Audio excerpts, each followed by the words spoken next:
Hello viewers, আমরা আজ যেই উপন্যাসটি পড়তে চলেছি সেটি একটি রোমান্টিক ও আবেগপ্রবণ উপন্যাস। এতে প্রেম সম্পর্কের টানাপোড়েন, মান অভিমান, বিচ্ছেদ, পুনর্মিলনের আশা এবং পারিবারিক ও সামাজিক বাস্তবতার বিভিন্ন দিক তুলে ধরা হয়েছে।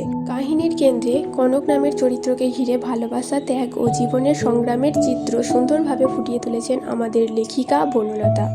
এই উপন্যাসটিতে নায়কের চরিত্রে রয়েছেন হিরণ্য এবং নায়িকার চরিত্রে রয়েছেন কনক।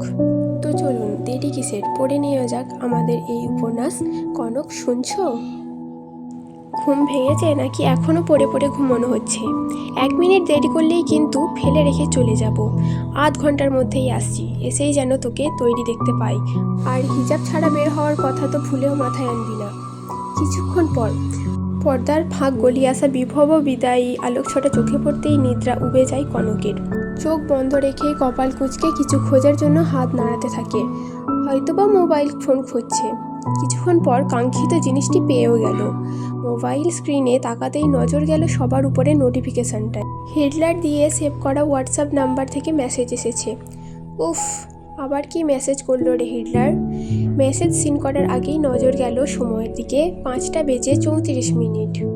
শেষ শেষ, সব শেষ। কনক রে, তোর মনে হয় আর বিয়েটা হলো না। বিয়ের আগেই তোর ভবলীলা সাঙ্গ করে দেবে এই লোক। আর তুই কিনা সুখনিদ্রায় ছিলি, এবার সুখনিদ্রা নয়, তোকে চিরনিদ্রায় পাঠিয়ে দেওয়ার ব্যবস্থা করবে এই লোক। এইসব আবল তাবল ভাবতে ভাবতে নজর গেল ড্রেসিং টেবিলের উপর রাখা শপিং ব্যাগগুলির দিকে। তাকাতেই তার মনে পড়ল দুপুরের কথা।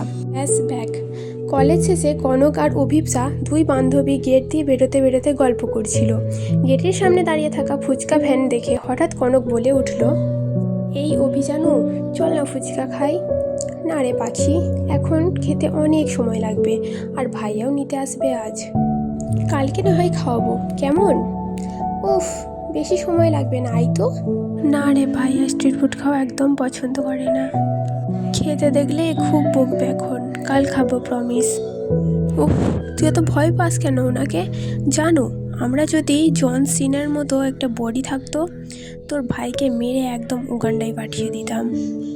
এটুকু বলতেই অভিপ্সা কনকের চোখের ইশারায় চুপ করতে বলে। কে শোনে কার কথা? কনক না থেমে আরও বলা শুরু করলো, তোর ভাইয়ের বামে একটা। বলতে বলতেই চোখ গেল পাশে দাঁড়িয়ে থাকা লোকটির দিকে। লোকটিকে পরখ করেই কলজার পানি শুকিয়ে গেল কনকের। অভিপ্সার গা ঘেঁষে দাঁড়িয়ে নিম্ন স্বরে বলল, তোর মেয়ের সাথে আমার ছেলের বিয়ে না দিয়েই মরতে হবে আমায়?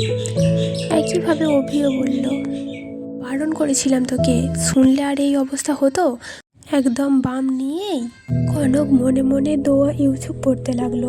না চাইতেও নজর গেল অগ্নি চোখে তাকিয়ে থাকা সুঠাম দেহি পুরুষটির দিকে। সে তার দিকে তাকিয়ে আছে।